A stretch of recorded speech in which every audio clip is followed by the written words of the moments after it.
Well, hello again. This is Dennis Swindle, the minister with the Milan Church of Christ in Milan, Michigan.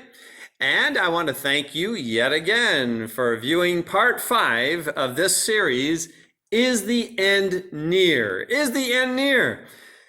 The title, of course, is based on recent speculation among some religionists and religious groups that the coronavirus, along with some of the rioting and other events occurring in our world, is a definite sign that the end of the world is imminent. I mean, very, very close.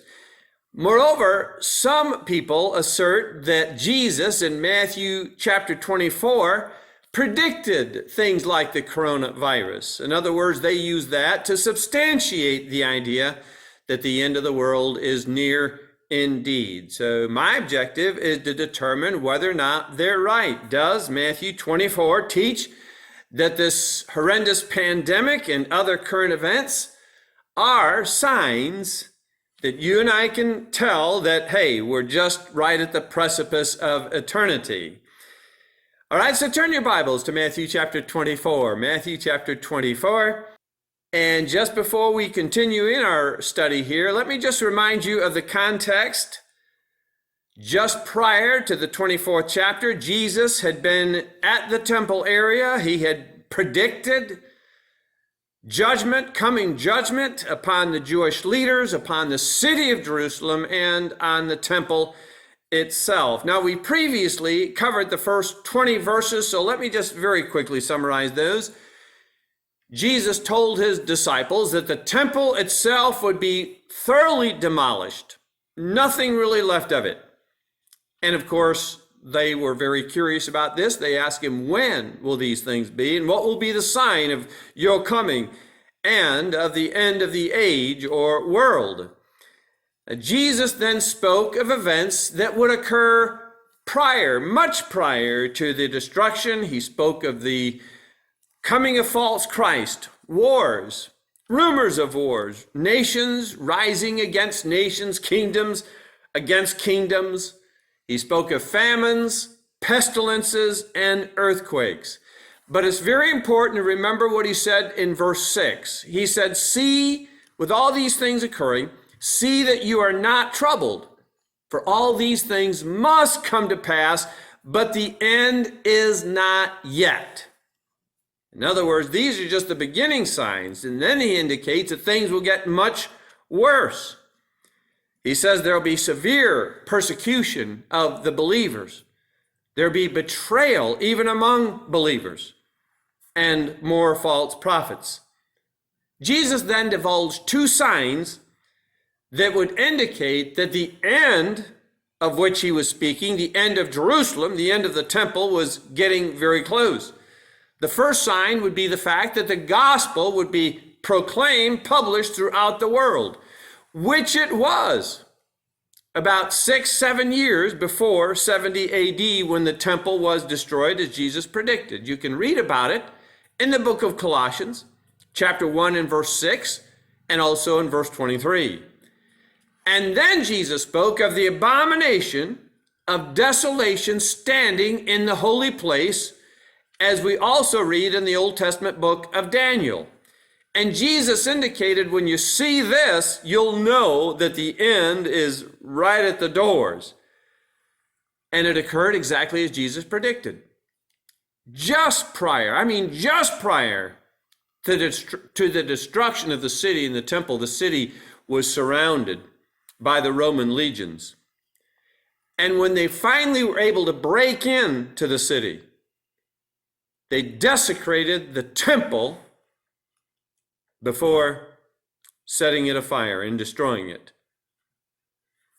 What Jesus then said is proof positive that he was not speaking of the end of the world, but he was speaking of the end of Jerusalem, end of the temple. He gave this warning. He said, when you see the abomination of desolation, flee, run for your lives, literally, run for the hills. Don't try to gather up anything. Don't try to pick up anything. Don't try to pack anything. Just run. And of course, if he were speaking of the end of the world, it would be ludicrous to tell someone to run. I mean, where are you going to run to, right? Then he also said, woe to the pregnant mothers, especially those quite a bit into the pregnancy, because it'd be very hard for them to flee or to run, or those who are nursing babies.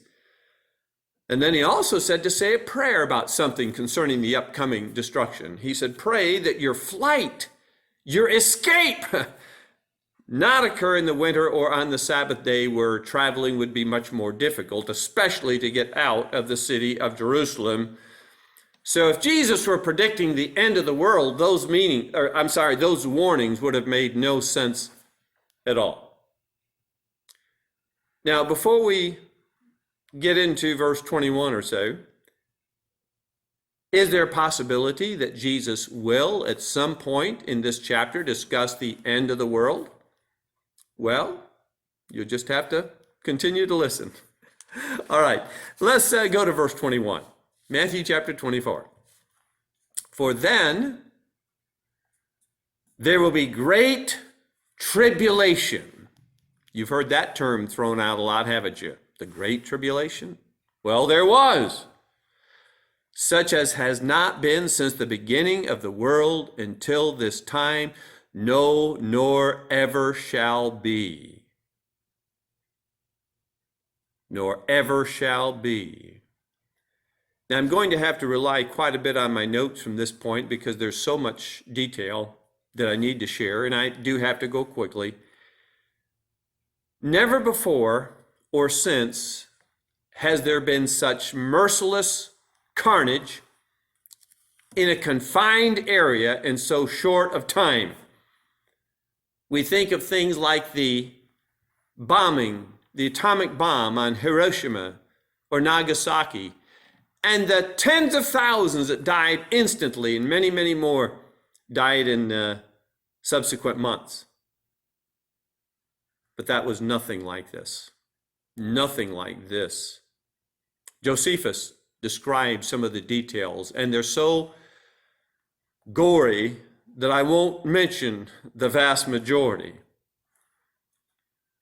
For instance, the massive starvation that was occurring in the city of Jerusalem, because when the Romans began to surround it, they cut off all supplies going into the city, or coming out for that matter.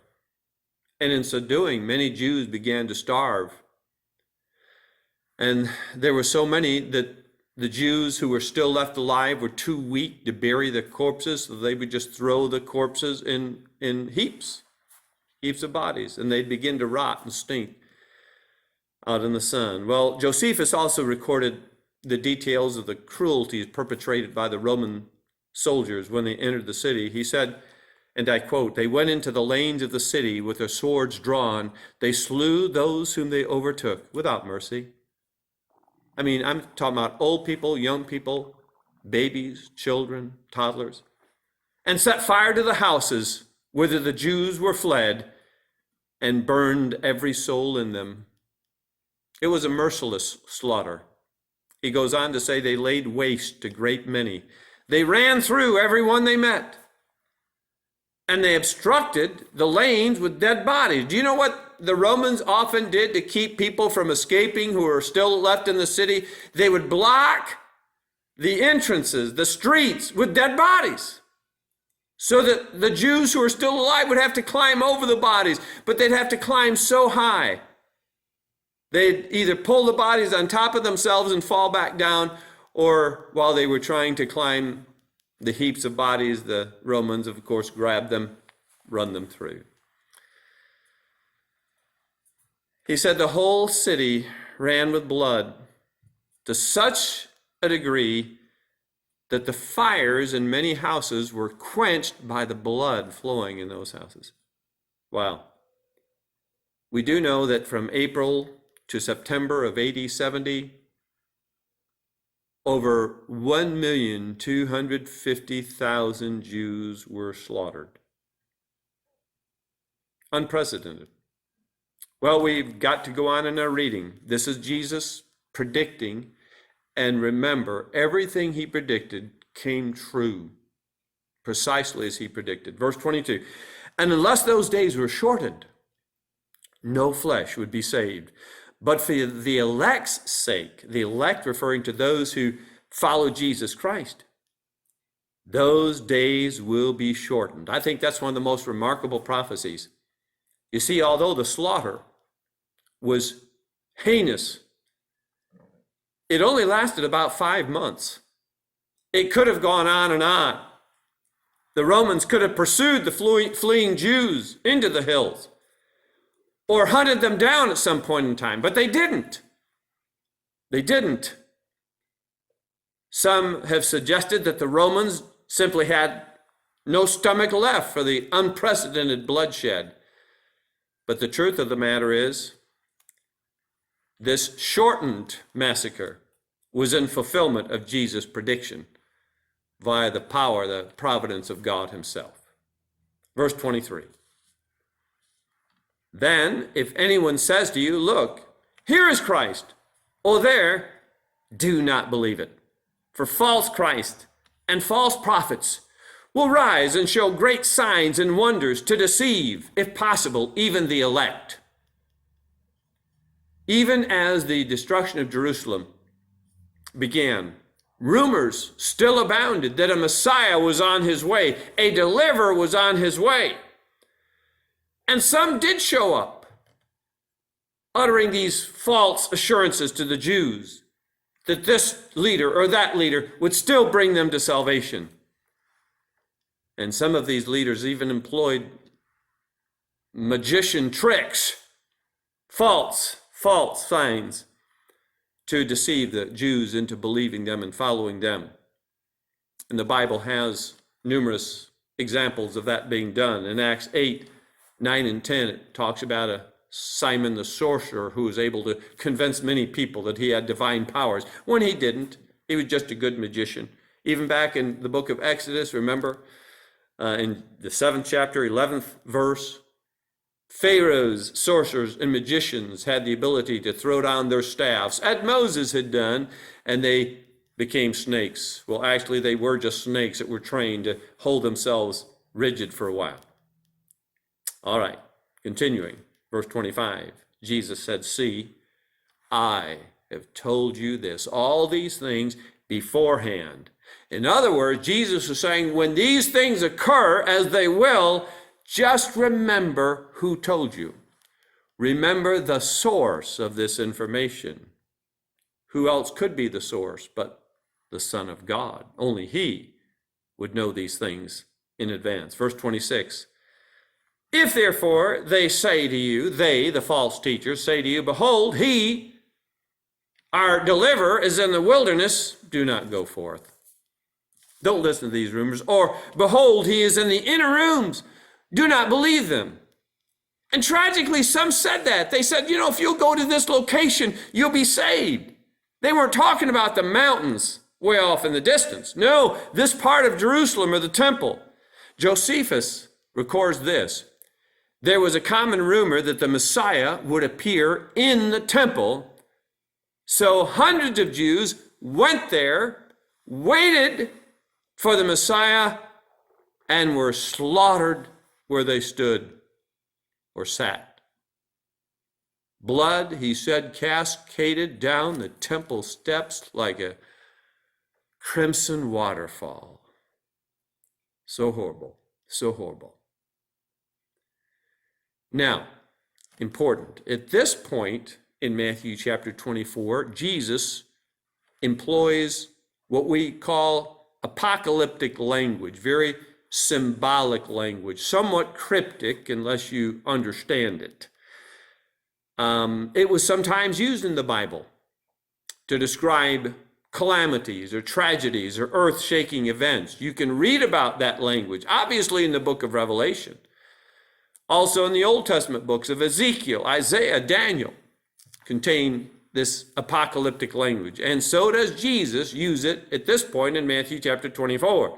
And it's important to know that he's using this highly symbolic language because if you try to take what Jesus says at this point literally, one of three things will probably happen. A, you'll become utterly confused. B, you'll miss the point Jesus is making.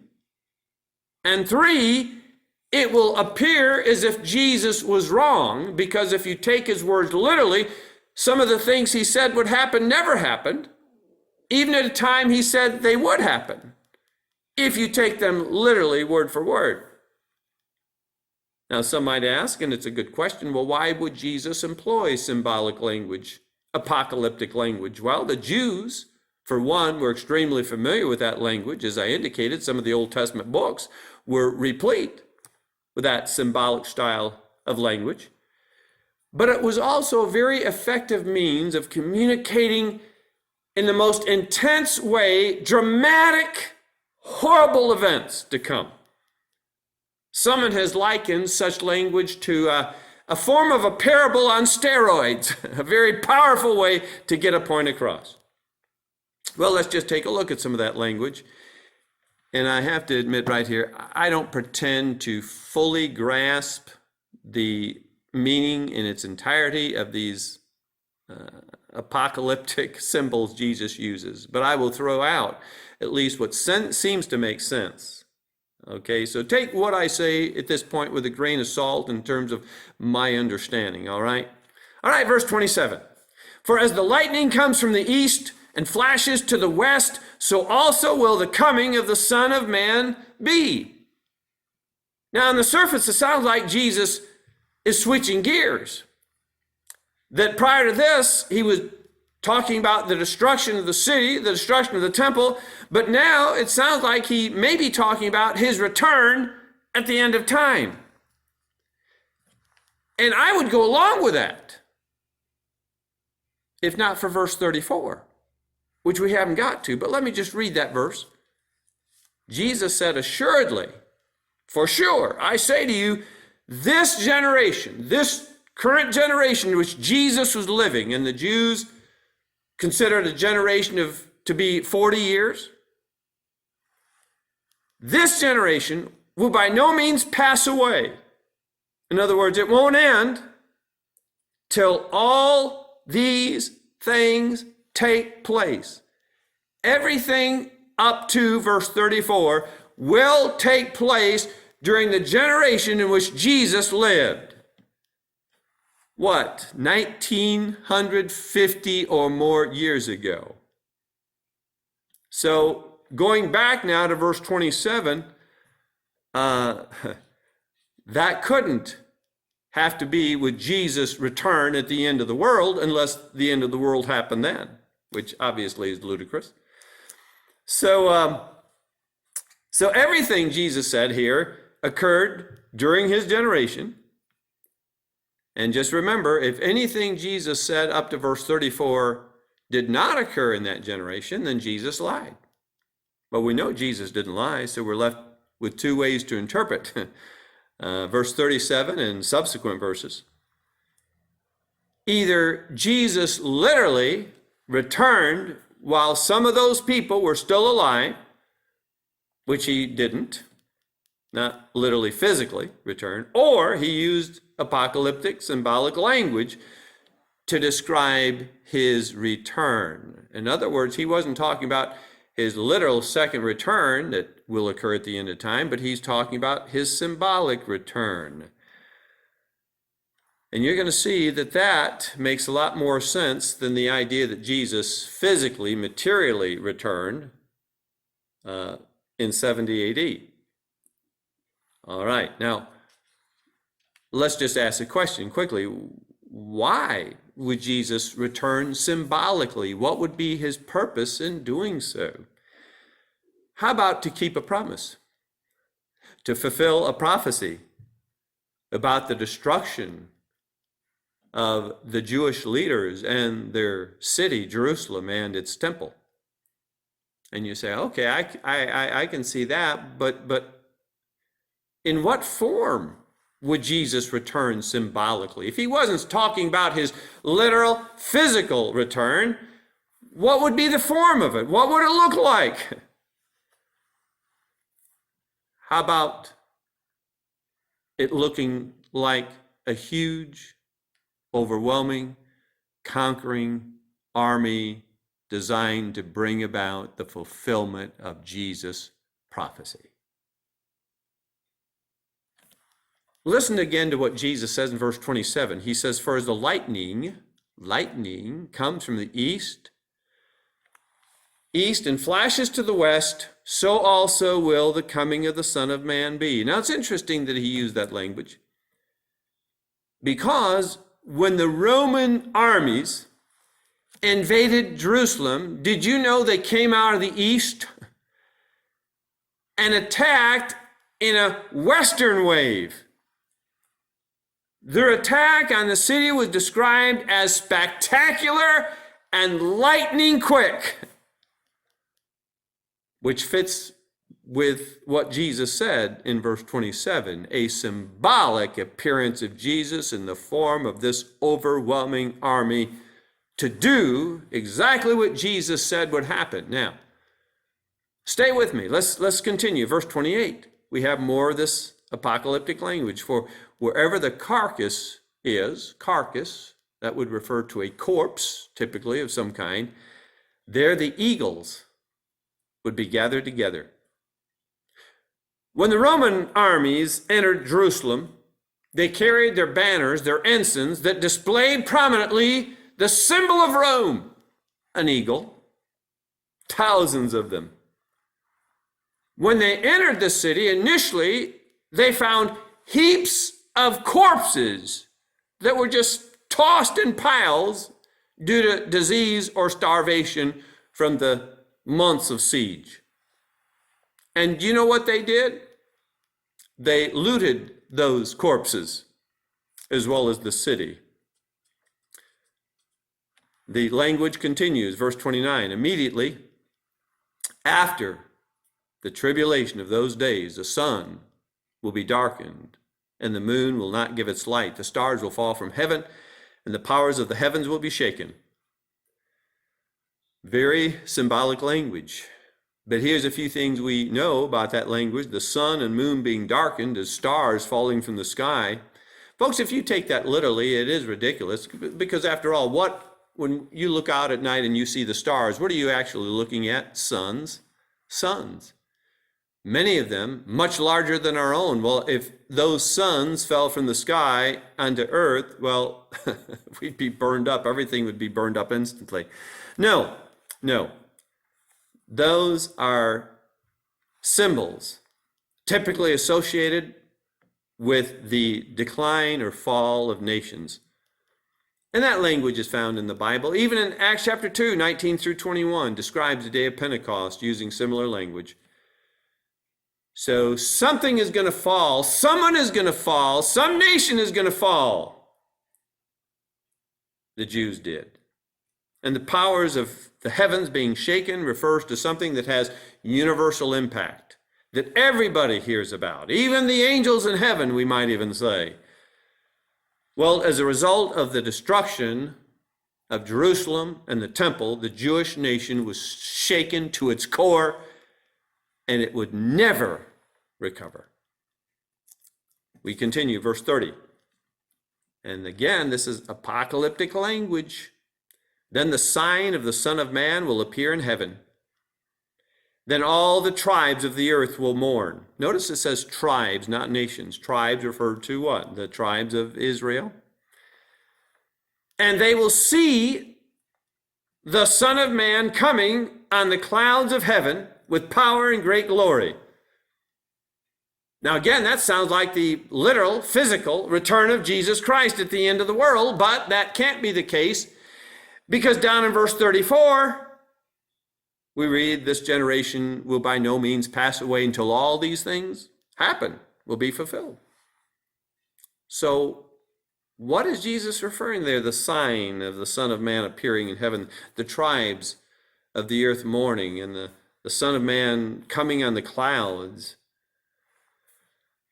Very deep, very deep. Again, I don't pretend to know exactly how Jesus was using this language, but at least think about what I'll suggest. What is a sign?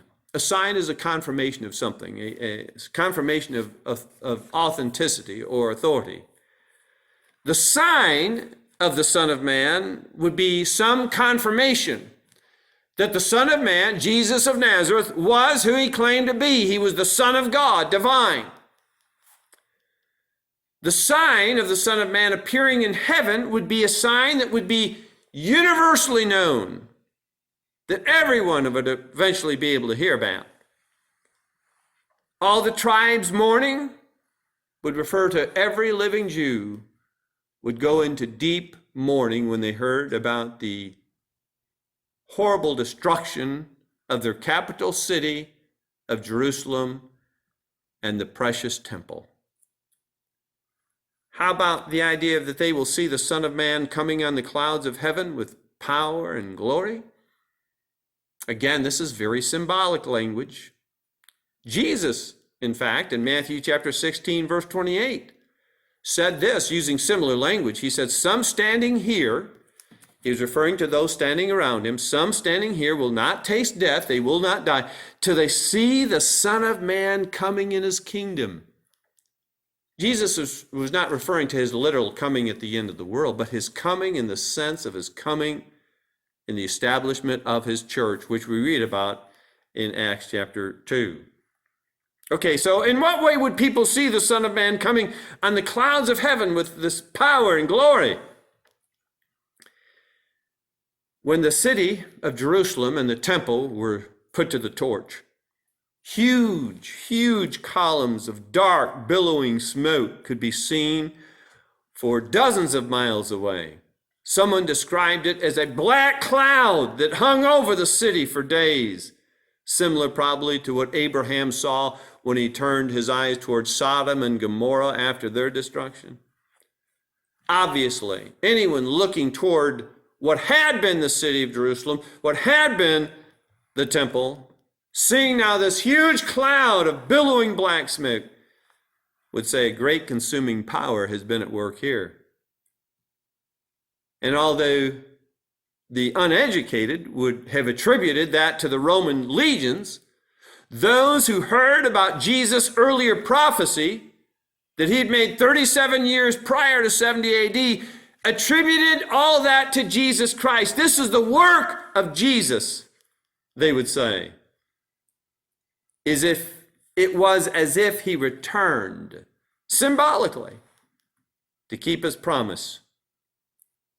In fact, many of the Jews that had previously been skeptical of Jesus of Nazareth, when they realized that what he'd said 37 years earlier had come true, came to believe in him as a result. The fulfillment, in essence, of what Jesus said in Matthew 23:39. He said, you shall see me no more till you say, blessed is he who comes in the name of the Lord. Symbolically coming to take vengeance on the city of Jerusalem and the temple. Well, we've got to pause here. God willing, we'll conclude this series in my next lesson. But I pray you get three things, or have gotten three things out of this study up to this point. Number one, that all the things Jesus has predicted, spoke about to this point, occurred in his generation. Again, 1950 years or more ago from today. They all happened back then.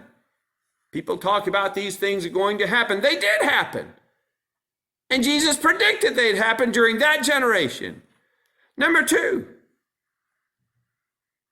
for this reason, we don't have to fear some great tribulation coming upon the earth. There was a great tribulation, such as never had been experienced before and never will again be experienced on planet Earth. It already happened. Again, 1950 or so years ago. So you don't have to fear. Now, that doesn't mean there won't be hard times. That doesn't mean there won't be persecution or famines or earthquakes, pestilences. No, there will be, but never to the degree that it happened back then. And number three, just remember the fact that everything Jesus foretold did occur up to and in 70 AD is proof positive that he was the Son of God. More to say on this in our next lesson. I hope you'll join me. Thank you for watching. God bless you.